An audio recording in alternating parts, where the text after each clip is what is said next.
All right, good morning, guys. Well, this is just a quick little update. I've added some swag to the shop, and what's brought this about was I've gotten just recently a few donations for the channel, which I definitely appreciate. I mean, don't think we're downplaying that at all because I definitely appreciate it. It goes back into the shop, and we buy a little tooling equipment, we expand a little bit, we do this, that, and something else. So all of that support is very definitely appreciated.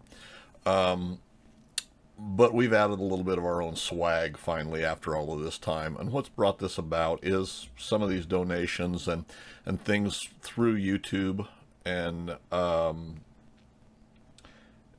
through the super thanks and stuff like that on YouTube. YouTube takes a what I consider to be quite a large cut of any revenue that would be earned off of their site. When I first started this channel, however long ago it was, why you had to have 1,000 subscriber minimum before you could monetize your channel and before you could make any money off of ad revenue. So I reached that 1,000 subscriber threshold, and it wasn't too long. I was getting a check every month from them.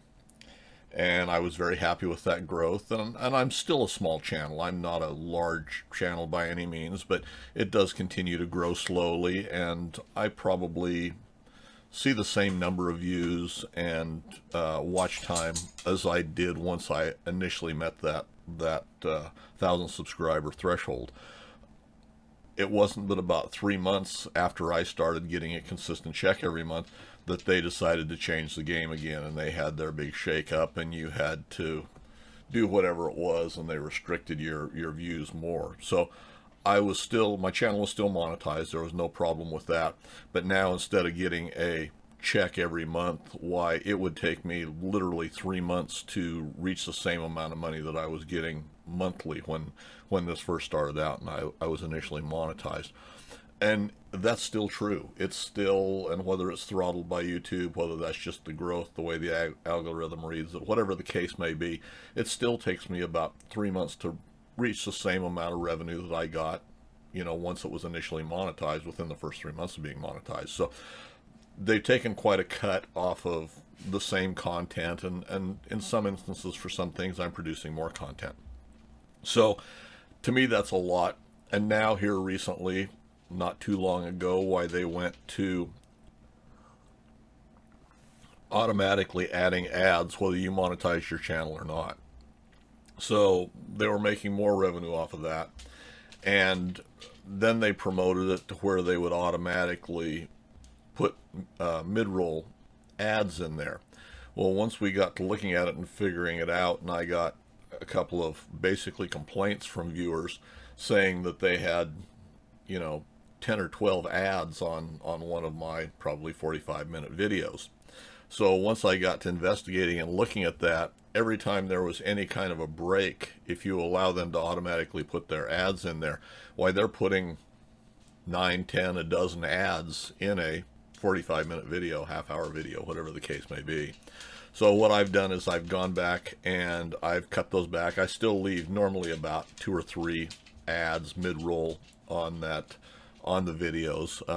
Hopefully that's not too much of a strain on people watching it. So I do make a little bit of revenue off of that, but that, whether it's good, bad, or otherwise, I don't know. So recently I just got a super thanks, a $10 super thanks from a viewer, and there again, I greatly appreciate that. So when I got to investigating that, I'm not making $10 off of that $10 donation. Now, I can understand them taking a cut off of that, but instead of me getting even $8 or $9, I got $7 out of that 10. So they're taking, it appears, 30% off of a super thanks. Or, if you're these guys that are live streaming and things like that, I would imagine they're taking that same 30% off. I don't know if there's different tiers on that or what the case may be, but to me, that's too big a cut to be doing. So what I've done is I've added some swag for the channel, and it's on the website. I've added mugs, and this is Atlas oriented stuff here. So this is for a model MHB, which I'm not producing these mugs at all, since I'm virtually the only one that's going to have a MHB. But I've done for the MFB mills, the Atlas 7B shaper, the Atlas 618 lathe, and the 10F lathe. So, and we'll go through and I'll show some of these pictures of them. I've got better pictures. This is the Atlas shaper mug here, and it's sublimated onto these mugs, and I could not be happier. I think these have come out just absolutely fantastic. When I first started doing a little bit of sublimation stuff on the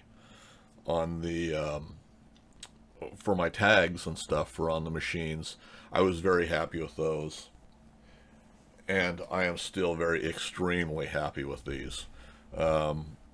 So let's just go through and kind of look at these. This is for the Atlas 10F, and this is the mug. Now these are printed on both sides, so they look just like this one. You know, this is the 7B printed both sides, and I've done them all that way.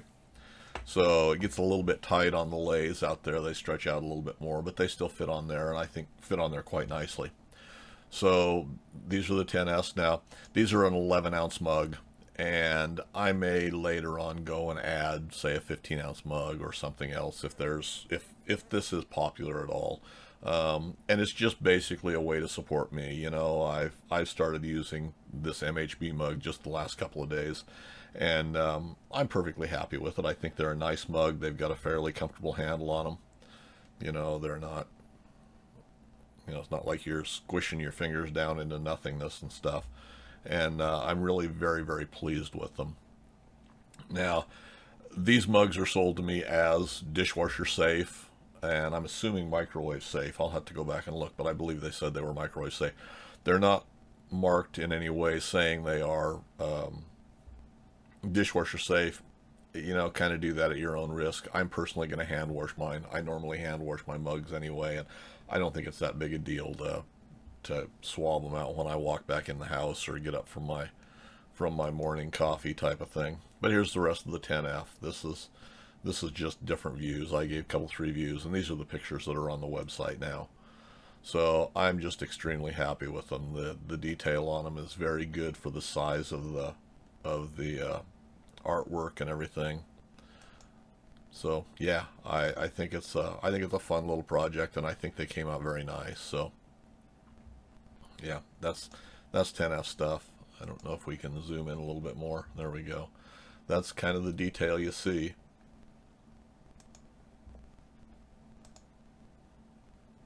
So yeah, I'm extremely happy with them. So there is the 10F mug. We go on down here. This is the 618 lathe here. Yeah, that's what the 618 looks like, and they all look very much the same. I contemplated going back and putting Atlas Machine Shop on these and doing it that way, just a little more advertising. By the same token, I kind of collect mugs in one sense or another. I've got quite a big collection of, say, Starbucks mugs, and I've got some Black Rifle Coffee stuff and things like that. And there's been several times I've been places that I would have bought a Black Rifle mug, but they've kind of partnered with places like Cabela's and Bass Pro, and so the other side's all badged with Bass Pro's logo or Cabela's logo or something like that. And I don't really, you know, I don't like that on mugs that I'm buying, so I don't expect anybody else to really like that either. So we've just left them plain for now. We may do a few different things as time goes on with these, but I'm very, very happy with them. You know, they've come out really, really well. So that's the 618, the shaper I showed you, but this is the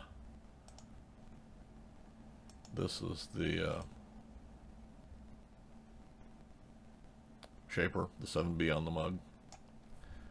And then the last one is the milling machine. Where are we here? There we go. And there's our MFB mills. So I think they look very, very nice. In person, I find them very good looking cups. I'm really happy with them. So anyway, if you'd like to support me on on stuff like this, I would prefer it was this way rather than sharing the pie too many different places from with YouTube and things like that, you know. And I realize they're making their revenue too and have to stay in business, but I think they've gotten a little greedier as time's gone on, and for the smaller creators, why it's gotten tougher and tougher to compete in this world. By the time you do put in all the effort to do it and everything, and then they take their cut, why that cut gets pretty big after a while. So anyway, I think that's all I got for you today. I've been spending some time working on the milling machine. I got the initial oil tank painted up, or primed up. I don't have paint on it yet. It cleaned up pretty nicely. It'll work fine. And I've got a couple more patterns for those made up that I'll cast over this next week or next few days, however it works out. So anyway, this is what I got for you right now. Hopefully you all have a good 4th of July, and be safe. Don't let anybody burn your stuff down. One other thing about these mugs, any orders for these, and they are on the website now, any orders that I get for these over the weekend type of thing, they actually won't ship until probably towards middle or end of next week. I'm still waiting on boxes and packing material to pack them and ship them. They're going to ship, and there's free shipping on these. It's not free shipping, it's included in the price. But they'll ship individually, you know. Even if I've got an order for some other stuff, these will ship by themselves in a mug box, basically, just to make sure I've got them packaged safely and they hopefully make it to you intact. So any comments, suggestions, questions, leave them in the comments section for me below, guys. And as always, thanks for taking the time to watch.